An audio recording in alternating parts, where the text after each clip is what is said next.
യദു കണ്ണൻ്റെ ചെവിയിലായി പറഞ്ഞു. കണ്ണൻ നന്നായി ഒന്ന് ചിരിച്ചു കാണിച്ചു. കിച്ചുവും അമ്മുവും മുത്തശ്ശിയുടെ അനുഗ്രഹം വാങ്ങിച്ച് ഉമ്മറത്തെത്തി. പെട്ടെന്നാണ് കണ്ണൻ കിച്ചുവിനെ തൂണിൻ്റെ മറവിലേക്ക് മാറ്റി അവളുടെ ചുണ്ടിലേക്ക് ചുണ്ട് ചേർത്ത് മുത്തി. കിച്ചു ഒന്നു ഞെട്ടി. എങ്കിലും കണ്ണനെ വിടാതെ തിരിച്ച് നന്നായി ഒന്ന് മുത്തിവിട്ടു. യദു കാർ സ്ലോയിലാണ് ഡ്രൈവ് ചെയ്തത്. കണ്ണൻ അവരുടെ എക്സാം റൂം എല്ലാം കാണിച്ചു കൊടുത്തു. കിച്ചുവും അമ്മുവും എക്സാം ഹാളിലേക്ക് കയറി. എക്സാം ഇടിപിടി എന്ന രീതിയിൽ കഴിഞ്ഞു. കുഴപ്പമില്ലാത്ത രീതിയിൽ കിച്ചുവിന് എക്സാം എഴുതാൻ സാധിച്ചു. ഒരുവിധം കിച്ചുവിൻ്റെ ക്ഷീണമെല്ലാം മാറി. ഇപ്പോൾ 6ാം മാസമാണ്. കിച്ചുവിന് വയറ് നന്നായി വീർത്തിട്ടുണ്ട്. അല്പം നടന്നാൽ പിന്നെ പെണ്ണിന് കിതപ്പാണ്. മുത്തശ്ശി അവളുടെ ഓരോ കാര്യം ശ്രദ്ധയോടെ നോക്കുന്നു. തേച്ചുകുളിയും മറ്റും ഇപ്പോൾ സ്റ്റാർട്ടായിട്ടുണ്ട്. ആ കാര്യത്തിൽ മാത്രമാണ് പെണ്ണ് മുത്തശ്ശിയോട് പിണങ്ങാറ്. ദേവുട്ടിയാണെങ്കിൽ എന്തെങ്കിലും ഭക്ഷണത്തോട് കൊതി പറയേണ്ട താമസം. അത് അവളുടെ മുന്നിൽ റെഡിയായിട്ടുണ്ടാകും. മാസാമാസം ഉള്ള ചെക്കപ്പും സ്കാനിങ്ങും എല്ലാം നടക്കുന്നുണ്ട്. തറവാട്ടിലുള്ളവരെല്ലാം ഒരു കുഞ്ഞിനെ വരവിനായി കാത്തിരിക്കുകയാണ്. അമ്മുവും കിച്ചുവും ഗൂഗിൾ നോക്കി കുഞ്ഞിൻ്റെ ഓരോ വളർച്ചയും സെർച്ച് ചെയ്തു. കണ്ണനെയും യദുവിനെയും വിവരിച്ചു കൊടുക്കും. അവരും അത് അറിയാനുള്ള ആകാംക്ഷയിലാണ്. PG ഫസ്റ്റ് ഇയർ ഒരു പേപ്പറും പോകാതെ ഇരുവരും കഴിച്ചിലായി. സെക്കൻഡ് ഇയർ ക്ലാസ് തുടങ്ങി. കിച്ചുവും അമ്മുവും എന്നും ക്ലാസ്സിൽ പോവാറുണ്ട്. PG ക്ലാസ് ആയതുകൊണ്ട് തന്നെ കിച്ചുവിന് കൂട്ടായി വേറെയും ഗർഭിണികളും ഉണ്ടായിരുന്നു. കിച്ചുവിന് 9ാം മാസം തികഞ്ഞു. ഡേറ്റ് ഇന്നോ നാളോ എന്ന രീതിയിലാണ്. ആൾ ആകെ വർഷം കെട്ടിയിട്ടുണ്ട്. എന്നാലും ഒരു ബുദ്ധിമുട്ടും ആരുടെയും മുന്നിലും കാണിക്കില്ല. അങ്ങനെ ഉരുണ്ട് നടക്കും. കണ്ണൻ ലീവെടുത്തു കിച്ചുവിൻ്റെ കൂടെ തന്നെ ഉണ്ട്. ലാസ്റ്റ് ചെക്കപ്പിന് പോയതാണ് കിച്ചുവും കണ്ണനും. കൂടെ ലച്ചുവും ജാനകിയും ഉണ്ട്. ബാഗൊക്കെ റെഡിയാക്കി വെച്ചിട്ടുണ്ട്. ചെക്കപ്പ് കഴിഞ്ഞപ്പോൾ ഡെലിവറി ഉടൻ ഉണ്ടാകും. അഡ്മിറ്റ് ചെയ്യാനാണ് പറഞ്ഞത്. കിച്ചുവിന് വേദനയ്ക്കുള്ള മരുന്നും നൽകി അഡ്മിറ്റ് ചെയ്തു. തറവാട്ടിൽ വിവരം അറിയിച്ചു. കിച്ചുവിന് ഇപ്പോൾ വേദന വന്നിട്ട് 4 മണിക്കൂറോളം ആയി. ലേബർ റൂമിൽ കയറ്റിയിട്ടുണ്ട്. കണ്ണനും കൂടെ കയറാൻ ഡോക്ടർ പറഞ്ഞതാണ്. പക്ഷേ കിച്ചുവിനെ ആരെയും കയറ്റുന്നതിൽ താല്പര്യമില്ല. കണ്ണൻ പുറത്ത് വെരുകിനെ പോലെ അങ്ങോട്ടും ഇങ്ങോട്ടും നടക്കുന്നു. ഏതു അവനെ സമാധാനിപ്പിക്കുന്നുണ്ട്. കൂടെ സ്വയം സമാധാനിക്കുന്നുമുണ്ട്. മുത്തശ്ശിയും മറ്റുള്ളവരും പ്രാർത്ഥനയോടെ ക്ഷമ കെട്ടിയിരിക്കുന്നു. അമ്മു ജാനിയുടെ തോളിൽ തല ചായ്ച്ച് കണ്ണും തുടച്ചിരിക്കുവാണ്. എല്ലാം കൂടെ ആകെ ക്ഷോകമുഖമായ ഒരവസ്ഥ. അച്ഛന്മാരും മാമന്മാരും ഒരു ഭാഗത്ത്, അമ്മയും അപ്പച്ചിയുമായി ഒരു ഭാഗത്ത്. എല്ലാറ്റിനും അവസാനം എന്ന പോലെ ഒരു നേഴ്സ് കുഞ്ഞിനെയും കൊണ്ട് പുറത്തേക്ക് വന്നു. കൃഷ്ണേന്ദു യാദവ് ആൺകുഞ്ഞാണ്. നേഴ്സ് പേര് വിളിച്ചത് കേട്ടതും എല്ലാവരുടെയും നോട്ടം ഇളം നീല നിറത്തിലുള്ള ടർക്കിയിൽ പൊതിഞ്ഞു കൊണ്ടുവരുന്ന തങ്ങളുടെ കുഞ്ഞോമനയിലായിരുന്നു. കണ്ണാ, കുഞ്ഞിനെ വാങ്ങിക്കോ. മുത്തശ്ശിയാണ്. കണ്ണൻ എല്ലാവരെയും നോക്കി. എന്നിട്ട് വിളിച്ചു, വല്യമ്മ വരൂ, ഞങ്ങളുടെ കുഞ്ഞിന് ആദ്യമായിട്ട് അവളുടെ ദേവുട്ടി വാങ്ങണമെന്ന് കിച്ചുവിന് എപ്പോഴും പറയാറുണ്ട്. ദേവുവിന് വിശ്വസിക്കാനായില്ല. അവൾ ഹരിയെയും മറ്റെല്ലാവരെയും മാറി മാറി നോക്കി. ജാനകി ദേവുവിൻ്റെ അടുത്തേക്ക് വന്നു. അവളെയും പിടിച്ച് കുഞ്ഞിൻ്റെ അടുത്തേക്ക് നടന്നു. വാങ്ങൂ ദേവു. ദേവു നിറ കണ്ണുകൾ തുടച്ച് കുഞ്ഞിനെ തൻ്റെ കയ്യിലേക്ക് വാങ്ങിച്ചു. കണ്ണൻ്റെ അടുത്തേക്ക് വന്നു നിന്നു. കണ്ണാ, വല്യമ്മയ്ക്ക് ഒരുപാട് സന്തോഷമായി. എനിക്കൊരു കുഞ്ഞുണ്ടായില്ലല്ലോ എന്ന് ചിന്തിക്കാൻ പോലും അവസരം തരാതെ എന്നെ ചേർത്ത് പിടിച്ച എൻ്റെ കുടുംബം. അവർ നിർത്തി. എല്ലാവരെയും നിറമിഴിയോടെ നോക്കി. കണ്ണനെ കൊത്തിവെച്ച പോലെയുണ്ട്. എല്ലാവരും പല പല അഭിപ്രായങ്ങൾ പറയുന്നുണ്ട്. കിച്ചു എങ്ങനെ ഇരിക്കുന്നു?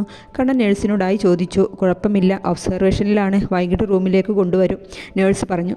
കുഞ്ഞിനെ കണ്ടു കഴിഞ്ഞാൽ തരുമോ? പാല് കൊടുക്കണം. നേഴ്സ് കുഞ്ഞിനെ വാങ്ങി ലേബർ റൂമിലേക്ക് കയറി. എല്ലാവരും കുഞ്ഞിനെ കണ്ട് മതിയായിട്ടില്ല. അമ്മു യദുവിനെ നോക്കി. യദുവേട്ടാ, എന്താ അമ്മു? നമുക്ക് ഇനിയൊരു പെൺകുഞ്ഞ് വേണം. അമ്മു സ്വകാര്യം പോലെ പറഞ്ഞു. അതെന്താ, ആൺകുഞ്ഞായാൽ കുഴപ്പം? അത് പിന്നെ യദുവേട്ടാ, കിച്ചു പറഞ്ഞിട്ടുണ്ട്. അവൾക്ക് ആൺകുഞ്ഞാണെങ്കിൽ എനിക്ക് പെൺകുഞ്ഞ് വേണമെന്ന്. ഇവരെ 2 ആളെയും കല്യാണം കഴിപ്പിക്കണമെന്നാണ്. അമ്മ വലിയ കാര്യത്തിൽ പറഞ്ഞു. കുഞ്ഞിൻ്റെ വിത്ത് പോലും വയറ്റിലെത്തിയിട്ടില്ല. അപ്പോഴേക്കും രണ്ടും അവരുടെ കെട്ട് ഉറപ്പിച്ചോ? ഇത് ചിരിച്ചുകൊണ്ട് അമ്മുവിനോട് ചോദിച്ചു. അതിന് യദുവേട്ടൻ ശ്രമിക്കാഞ്ഞിട്ടല്ലേ? അമ്മ ചുണ്ടു കൂർപ്പിച്ചു പറഞ്ഞു. ഇതിനുള്ളത് ഏട്ടൻ സൗകര്യം പോലെ മറുപടി തരാട്ടോ. അവൻ അവളുടെ അടുത്തേക്ക് ചേർന്ന് നിന്നുകൊണ്ട് പറഞ്ഞു. കിച്ചുവിനെ വൈകുന്നേരം റൂമിലേക്ക് കൊണ്ടുവന്നു. റൂമിൽ നിറയെ ആളുകളാണ്. മുത്തശ്ശിയുടെ കുഞ്ഞാ. മുത്തശ്ശി കിച്ചുവിനെ നെറ്റിയിൽ ചുംബിച്ചു. കിച്ചു കണ്ണു നിറച്ച് ജാനകിയെ നോക്കി. അമ്മയുടെ കുഞ്ഞിന് വേദനയുണ്ടോ? അവർ ഇല്ല എന്ന രീതിയിൽ തല അങ്ങോട്ടും ഇങ്ങോട്ടും ആട്ടി. പിന്നെ അമ്മയുടെ 2 കവിളിലും ചുംബിച്ചു. തൻ്റെ അടുത്ത് കിടക്കുന്ന കുഞ്ഞിനെ നോക്കി. ജാനകി ഉണ്ണിയെ നോക്കി. ഉണ്ണിയുടെ കണ്ണും സന്തോഷം കൊണ്ട് നിറഞ്ഞിരുന്നു. കണ്ണ, കുഞ്ഞിന് പേര് കണ്ടുപിടിച്ചോ? ഹരിയാണ് ചോദിച്ചത്. ഹോസ്പിറ്റലിൽ നിന്ന് പോകുന്നതിന് മുമ്പ് പേരൊക്കെ കൊടുത്താൽ പിന്നെ ബുദ്ധിമുട്ടുണ്ടാവില്ല. ഞങ്ങളെല്ലാവർക്കും മുത്തശ്ശിയല്ലേ പേരിട്ടത്. ഞങ്ങളുടെ കുഞ്ഞിന് മുത്തശ്ശി തന്നെ പേരിടട്ടെ. കിച്ചുവാണ്. അതിന് മുത്തശ്ശി ഇപ്പോഴത്തെ മോഡൽ പേരൊന്നും അറിയില്ലല്ലോ മക്കളെ. അതിനല്ലേ മുത്തശ്ശി ഗൂഗിൾ. ഞങ്ങൾ പേര് കാണിച്ചു തരാം. മുത്തശ്ശി ഇഷ്ടമുള്ളത് സെലക്ട് ചെയ്യൂ. യദുവാണ്. അമ്മ വേഗം ഗൂഗിൾ ഓപ്പൺ ചെയ്ത് സെർച്ച് ചെയ്തു. അവസാനം മുത്തശ്ശി തന്നെ പേര് സെലക്ട് ചെയ്തു. യാഷ് യാദവ്. അമ്മു, നിനക്ക് ഇഷ്ടമായോ എൻ്റെ കുഞ്ഞിനെ? അമ്മു കുഞ്ഞിനെ മടിയിൽ കിടത്തി ഓരോ ഭാഗവും നിരീക്ഷിക്കുന്ന തിരക്കിലാണ്. കൂടെ യദുവും ഉണ്ട്. അമ്മു തലയാട്ടി. എന്നാലേ അമ്മു, എൻ്റെ കുഞ്ഞിന് വേഗം ഒരു പെണ്ണിനെ താ. കേട്ടുനിന്ന എല്ലാവരും വായും തുറന്ന് ഇരുവരെയും നോക്കി. ഇവർ രണ്ടാളും ഈ കുഞ്ഞി വാവക്കുള്ള കെട്ടും ഉറപ്പിച്ചിട്ടുണ്ട് മുത്തശ്ശി, യദു ചിരിച്ചുകൊണ്ട് പറഞ്ഞു. അപ്പോൾ ഇവനെയും വെറുതെ വിടുന്ന ലക്ഷണമില്ലേ? തറവാട്ടിൻ്റെ പാരമ്പര്യം തുടരുവാണോ? നന്ദനാണ് പറഞ്ഞത്. എല്ലാവരും ഉറക്കെ ചിരിച്ചു. 2 ദിവസത്തെ ഹോസ്പിറ്റൽ വാസവും കഴിഞ്ഞ് കിച്ചു തറവാട്ടിലെത്തി. പിന്നീട് അങ്ങോട്ട് പ്രസവ ശുശ്രൂഷയുടെ തിരക്കിലായിരുന്നു തറവാട്ടിലുള്ളവർ. കണ്ണന് കിച്ചുവിൻ്റെ കൂടെ ഇല്ലാതെ ഉറക്കം വരുന്നില്ല. എങ്കിലും മുത്തശ്ശിയുടെ ഒരു നോട്ടത്തിൽ ആൾ ഡീസൻ്റായി. രാത്രിയിൽ തൻ്റെ റൂമിലേക്ക് വലിയ കോളേജ് വിട്ടു വന്നാൽ പിന്നെ അമ്മുവും യദുവും കണ്ണനും കുഞ്ഞിൻ്റെയും കിച്ചുവിൻ്റെയും കൂടെയാണ്. അങ്ങനെ നൂലുകെട്ടും കഴിഞ്ഞ് കിച്ചു 45 kg ഉണ്ടായിരുന്ന ആൾ ഇപ്പോൾ 55-ലെത്തി. ആകെ തുടുത്ത് സുന്ദരിയായി അമ്മയായിട്ടുണ്ട്.